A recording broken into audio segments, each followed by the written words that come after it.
Hello guys, welcome back to careers YouTube channel. दोस्तों, आज हम आपके लिए फिर से एक नई अपॉर्चुनिटी लेकर आ चुके हैं।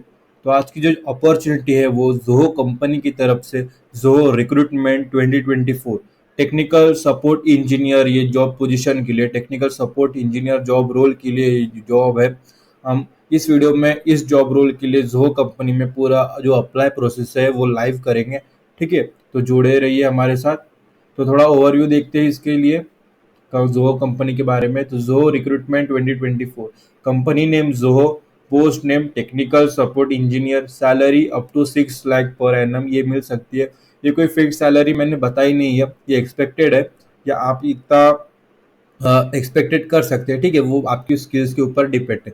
क्वालिफिकेशन एनी ग्रेजुएट चलेगा, यहाँ पे कोई स्ट्रीम की ऐसी कोई स्पेसिफिक रिक्वायरमेंट नहीं है जोहो कंपनी की, या आप किसी भी स्पेसिफिक स्ट्रीम से ही होना चाहिए, आप सिर्फ इंजीनियर ही होना चाहिए या बीकॉम होना चाहिए, ऐसा कोई नहीं है।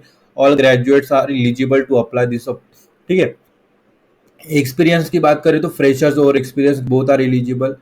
जॉब लोकेशन चेन्नई रहेगा, और जो बैच है वो 2023, 2022, 21, 20, 19, 18, 17, ये जो बैचेस है, जो ग्रेजुएट्स होते हैं इस बैच के, वो इसके लिए अप्लाई कर सकते हैं। ठीक है, और इसके अलावा 17 से, यानी 2017 से पहले की भी आप ग्रेजुएट्स है और आपके पास एक्सपीरियंस है, आप करना चाहते हैं, ये इस जॉब के लिए एक्साइटेड है, तब भी आप इसके लिए अप्लाई करके देख सकते हैं। ठीक है, तो इसकी लिंक दोस्तों आपको इस वीडियो के डिस्क्रिप्शन में प्रोवाइड कर दी गई है। जैसे आप उस पर क्लिक करोगे, आपके सामने ये पेज जो है वो ओपन हो जाएगा। फिर आपको जॉब डिस्क्रिप्शन, रिस्पॉन्सिबिलिटीज, ये सारी चीज़ें स्टेप बाय स्टेप पढ़नी है, आपकी काम की चीज़ें, प्रेफर्ड स्किल्स। फिर नीचे आने के बाद हाउ टू अप्लाई जोहो पर, ये अप्लाई नाउ पर क्लिक कर देना।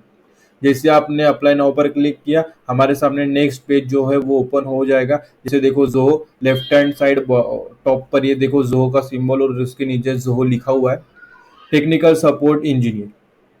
तो दोस्तों ये जॉब देखो, रिक्वायर है चेन्नई, सलीम, कोयम्बतूर, तिरुनेलवेली एंड मदुरई के लिए जो है पांच जो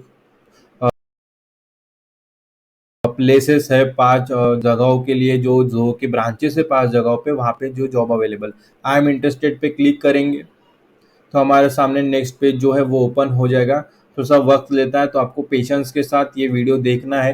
ठीक है, हम पूरा ऑनलाइन और लाइव जो है प्रोसेस करते हैं, हम कोई एडिटेड वगैरह वीडियो बनाते नहीं है, थोड़ा सा लाइव जो रहता है वो पूरा चैनल रहता है। ठीक है, तो दोस्तों ये देखो नेक्स्ट पेज ओपन हो चुका है, जो टेक्निकल सपोर्ट इंजीनियर। हम स्टेप बाय स्टेप जो मैं बताऊंगा वैसे वैसे चीज़ें सारी आपको फिलअप करनी है। ठीक है, तो पेशेंस के साथ ये पूरा वीडियो एक समय के साथ देखिए। ठीक है, तो सबसे पहले पर्सनल डिटेल हम फिलअप करेंगे। सबसे पहले आता है फर्स्ट नेम, यहाँ पे नन पे क्लिक करेंगे, और आपके जो नाम के पहले जो टाइटल लगता है, मिस्टर, मिसेस, मिस, जो भी है वो टिक करना है। अभी मैंने यहाँ पे मिस्टर टिक कर दिया। फिर यहाँ पे आपका जो फर्स्ट नेम है वहाँ पे क्लिक करके आपका जो फर्स्ट नेम है वो आपको यहाँ पे टाइप कर देना। नीचे के ब्लॉक में लास्ट नेम दिया है, तो लास्ट नेम पर आपको यहाँ पे लास्ट नेम आपका जो है वो फिलअप कर देना है। फर्स्ट नेम लास्ट नेम हो गया। अभी आएंगे नीचे ईमेल आईडी। अभी ईमेल आईडी, जिस ईमेल आईडी से आप फॉर्म फिलअप करना चाहते हैं, एप्लीकेशन फॉर्म फिलअप करना चाहते हैं, वो ईमेल आईडी आपको यहाँ पे पूरी अच्छी तरीके से सबमिट कर दे दिए, सब सबमिट कर देना है। और वहाँ पे देख लेना कि वही ईमेल आईडी में कोई यानी जो है वो सही होनी चाहिए। ठीक है, कोई मिस्टेक्स वगैरह नहीं होनी चाहिए। फिर कॉन्टैक्ट नंबर, फिर कॉन्टैक्ट नंबर पे आपका जो मोबाइल नंबर है वो आप यहाँ पे सबमिट कर सकते हैं। ठीक है, होने के बाद नीचे ईयर ऑफ ग्रेजुएशन, और जिस ईयर में आपका जो ग्रेजुएशन है वो कंप्लीट हुआ है वो आप यहाँ पे लिख सकते हैं। ठीक है, तो यहाँ पे आप अगर मास्टर्स कर रहे हो तो आप अपना जो बैचलर्स ग्रेजुएशन है उसकी जो ईयर ऑफ ग्रेजुएशन है वो डाल दीजिए। ठीक है, नीचे यहाँ पे जेंडर सेलेक्ट करना है। जेंडर सेलेक्ट करने के बाद नीचे ईयर, एक्सपीरियंस इन ईयर, यहाँ पे टिक करके अगर आप फ्रेशर्स है तो फ्रेशर्स क्लिक कीजिए। अगर आपके पास एक्सपीरियंस है 1 साल, 2 साल, 3 साल, तो यहाँ से आप चूज कर सकते हो ऑप्शन। ठीक है, अभी मैं फ्रेशर्स के लिए अप्लाई कर रहा हूँ तो मैं फ्रेशर्स ये सिलेक्ट किया है। ठीक है, करंट एम्प्लॉयर, भी फ्रेशर्स है तो करंट एम्प्लॉयर तो कभी काम किया नहीं, तो अगर आप आपके पास एक्सपीरियंस नहीं है और अभी काम कर नहीं रहे हो, तो आपको यहाँ पे N A, capital N A लिख देना है। ठीक है, इसका मतलब यहाँ पे कोई भी हम फिलअप नहीं कर सकते, हमें कोई है ही नहीं। ठीक है, फिलअप करने के लिए कोई हमारे पास इंफॉर्मेशन ही नहीं है, तो इसका मतलब होता है एन ए। ठीक है। करंट एम्प्लॉयर, अगर आप काम कर रहे हो तो आपके कंपनी का नाम यहाँ पे लिख देना।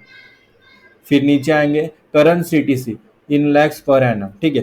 तो इन लैक्स पर एनम जो है उसके आगे रहेगा करंट सीटीसी, आपका जो पैकेज है वो यहाँ पे लिख दीजिए। फिर नॉट अप्लीकेबल है फ्रेशर्स के लिए, अगर आपका जो पैकेज है तो इसमें से आप जो है वो डाल सकते हैं, ठीक है।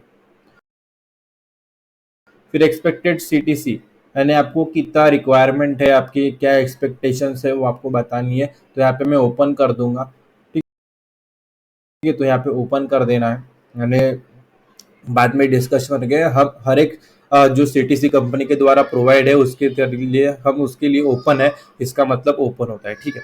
अभी नोटिस पीरियड, नोटिस पीरियड में आ जाना है। अगर आप फ्रेशर्स है तो इमीडिएट सिलेक्ट कर लीजिए। अगर आप कंपनी में काम कर रहे हैं उस कंपनी के जो नोटिस पीरियड है उस हिसाब से आप चूज कर सकते हो, ठीक है। फ्रेशर्स के लिए आप इमीडिएट चूज कर सकते हो, ठीक है। फिर स्किल सेट, आपके पास जो स्किल्स है वो आप यहाँ पे टाइप कर देना। अभी जैसा मेरे पास डार्ट है तो मैंने डार्ट सिलेक्ट किया, फिर नीचे रिलेवेंट स्किल्स आता है वहां से मैंने सिलेक्ट कर दिया, तो यहाँ पे सिलेक्ट हो गया। आपको जो भी है एक्सेल हो गया, जावा वगैरह जो भी स्किल्स है, ठीक है, आप वो फॉर्मल स्किल्स है वो आप यहाँ पे सिलेक्ट कर सकते हैं। इतना होने के बाद how did you come across this vacancy, ठीक है। तो यहाँ पे सिलेक्ट करना है और यहाँ पे नीचे आना है और यहाँ पे जोहो करियर पेज यहाँ पे सिलेक्ट कर देना। Zoho career, how did you come across this vacancy, तो जोहो करियर पेज यहाँ पे सिलेक्ट कर देना। अभी नीचे करंट लोकेशन, तो आपको यहाँ पे इंडिया सिलेक्ट करना, इंडिया लिखना है, ठीक है। इंडिया लिख देना, इंडिया, सॉरी, इंडिया लिख दिया। फिर अभी प्रेफर्ड लोकेशन, तो प्रेफर्ड लोकेशन में आप चेन्नई को, कोयम्बतूर, मदुरई, सलेम, तेनकासी और तिरुनेलवेली सारी चीज़ें जो है सिलेक्ट कर देना है, ठीक है। हमें कोई भी तरह से हमें कोई आउट ऑफ नहीं जाना है, हमें जो भी है जॉब करना है वो एक ही जगह पे जॉब से आसपास ही है, साउथ में है तो हमें जॉब मिल रहा है। जो कंपनी अच्छी है तो हमें कोई भी ब्रांच में मिले, हमें कोई उससे कोई लेना देना नहीं होना चाहिए। अच्छी पोजीशन है, अच्छी कंपनी है, तो हमें अच्छी तरीके से वहाँ पे जाके रहना है, ठीक है। तो नीचे आएंगे अपलोड योर रिज्यूमे पर, यहाँ पे ब्राउज पर सिलेक्ट करेंगे और आपका डिवाइस से जो अप टू डेट रिज्यूमे है वो सिलेक्ट कर दें। सिलेक्ट रिज्यूमे हो गया, फिर देख लीजिए अच्छे से, first name, last name, email ID, contact. ऊपर रिज्यूमे आपका अपलोड मत कीजिए, नीचे कर देना, ठीक है। यहाँ से अगर आप यहाँ पे सिलेक्ट करोगे ना तो ऑटो, अगर रिज्यूमे में जो जानकारी है वो यहाँ पे खुद ब खुद आ जाएंगे, लेकिन कभी कभी वैसा नहीं करना, ठीक है, गलत हो जाता है कभी कभी। तो अपने हाथ से, भले ही समय ज़्यादा लगता है लेकिन अपने हाथ से ही फॉर्म फिलअप करना, ठीक है। Contact, year of graduation, gender, experience in year, current employer, फिर करंट सीटीसी, एक्सपेक्टेड सीटीसी, फिर नोटिस पीरियड, फिर स्किल सेट, फिर यहाँ पे वैकेंसीज कहाँ से आपको जानकारी मिले, फिर करंट लोकेशन, फिर प्रेफर्ड लोकेशन, फिर रिज्यूमे होने के बाद आपको यहाँ पे सबमिट पर क्लिक कर देना। जैसे हम सबमिट पर क्लिक कर दिया तो हमारा जो फॉर्म है वो सबमिट हो जाएगा। अभी देखो हमारा यहाँ पे फॉर्म सबमिट नहीं हुआ, इसका यहाँ पे देखो ये लिख क्या है, प्लीज वेट, यहाँ पे देख लीजिए, please wait for 17 more days before applying for your next job. तो दोस्तों क्या होता है, अभी हम अपने चैनल पे काफ़ी जॉब्स डालते रहते हैं, जैसी वैकेंसीज आती है हम यहाँ पे आपको अपलोड कर देते हैं, आपके लिए लाते हैं। अभी जोहो कंपनी के लिए जैसी वैकेंसीज आती है फिलअप करते हैं। तो जोहो का कैसा क्राइटेरिया होता है कि इतने दिनों में आप इतनी ही जॉब जो है वो लिमिटेड है, इतनी जॉब के लिए अप्लाई कर सकते हो। अभी हम आपके लिए लाइव जॉब लाते हैं तो हमारा जो लिमिट है वो क्रॉस हो जाता है। हमने देखो ये मैसेज आया है, इसका मतलब हमने जो जानकारी है वो सही तरीके से फिलअप की है, ठीक है। अभी सब सबमिट के बारे में, सबमिशन का आखिरी जो स्टेप आता है उसने हमें बता दिया है कि भाई तुम्हारी लिमिट्स भर चुकी है और जो लिमिट्स ओपन की डेट है वो 17 और दिन उसके लिए बाकी है, ठीक है। तो 17 दिनों के बाद हम फिर से जोहो के लिए अप्लाई कर सकते हैं। तो घबराइए मत, अगर आपकी भी लिमिट नहीं गई है, और मैं जानता हूँ आपकी लिमिट नहीं गई होंगी क्योंकि हमारा काम है बार बार अप्लाई करना, आपका नहीं है, ठीक है। तो आप सबमिट कर दीजिए। अगर आपकी भी लिमिट होगी, आपकी लिमिट नहीं गई होगी, मेरी गारंटी है, तो ये फॉर्म जो है सबमिट हो जाएगा, ठीक है। तो इतना ध्यान में रखना, हमारा जो फॉर्म है सबमिट एप्लीकेशन पे जैसे आप क्लिक करोगे हमारा जो है फॉर्म वो सक्सेसफुली जो सबमिट हो जाएगा, ठीक है। और अगर कोई दिक्कत वगैरह आती है, आपके मन में कोई शंका आती है, जॉब अप्लाई करते समय कोई डाउट आता है, कोई प्रॉब्लम आती है, तो आप हमें इस वीडियो के कमेंट सेक्शन में कमेंट कर दीजिए, हम उसके ऊपर तुरंत आपको सोल्यूशन रिप्लाई कर देंगे, ठीक है, ताकि आपको कोई परेशानी ना हो, ठीक है। तो मैं आशा करता हूँ कि आपको ये वीडियो में जितनी भी जानकारी मैंने दिया है, जितनी प्रोसेस मैंने समझाई है, आपको समझ में आ चुकी है। अगर नहीं समझ में आ गया, कुछ डाउट्स क्लियर नहीं है, तो आप हमें कमेंट सेक्शन में कमेंट कर सकते हैं, ठीक है? उसका सॉल्यूशन हम दे देंगे, ठीक है? तो आज की वीडियो में इतना ही। फिर मिलेंगे अगले एक नई अपॉर्चुनिटी के साथ, नई वीडियो के साथ। तो ये वीडियो आप सभी ने देखा, इसलिए आपका तहे दिल से धन्यवाद।